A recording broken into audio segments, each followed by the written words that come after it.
তো ভাই আজকে আমরা জীবনে প্রথমবার মাছ রান্না করতে যাচ্ছি। তো অনেকদিন ধরে মাছ খাওয়া হয়নি, প্রতিদিন তো মাংস খাই, তো আজকে আমরা মাছ রান্না করব।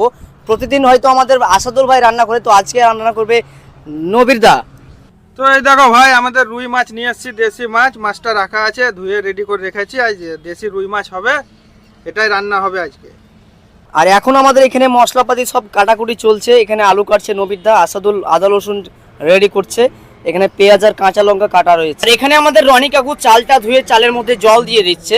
আর এখানে আমাদের ফুলকপি এবং আলুগুলো ভালো করে কেটে রেডি করা আছে। রোডের এক সাইডে আমাদের গাড়িগুলো সব লাইন ধরে লেগে আছে। এখন এর মধ্যে সমস্ত রকমের মশলাপাতি অ্যাড করে দেওয়া হয়েছে, তারপরে এর মধ্যে মাছ দিয়ে সেটাকে ভালো করে মাখিয়ে নিতে হবে। তারপরে হালকা পরিমাণ পানি দিয়ে এটাকে গ্যাসের মধ্যে বসিয়ে দিলাম। এখন কিছুক্ষণ ওয়েট করতে হবে, তারপর দেখা যাক রেজাল্ট কি পাওয়া যায়। তোমরা দেখতেই পাচ্ছ রেজাল্ট তোমাদের সামনে আছে। আর রান্নাটা কেমন হয়েছে না খাওয়া পর্যন্ত আমরা বুঝতে পারবো না। তো চলো তাহলে এখন খাওয়া দাওয়া করা যায়। তো তোমরা দেখতেই পাচ্ছ আমরা খাবার খাওয়ার জন্য একদম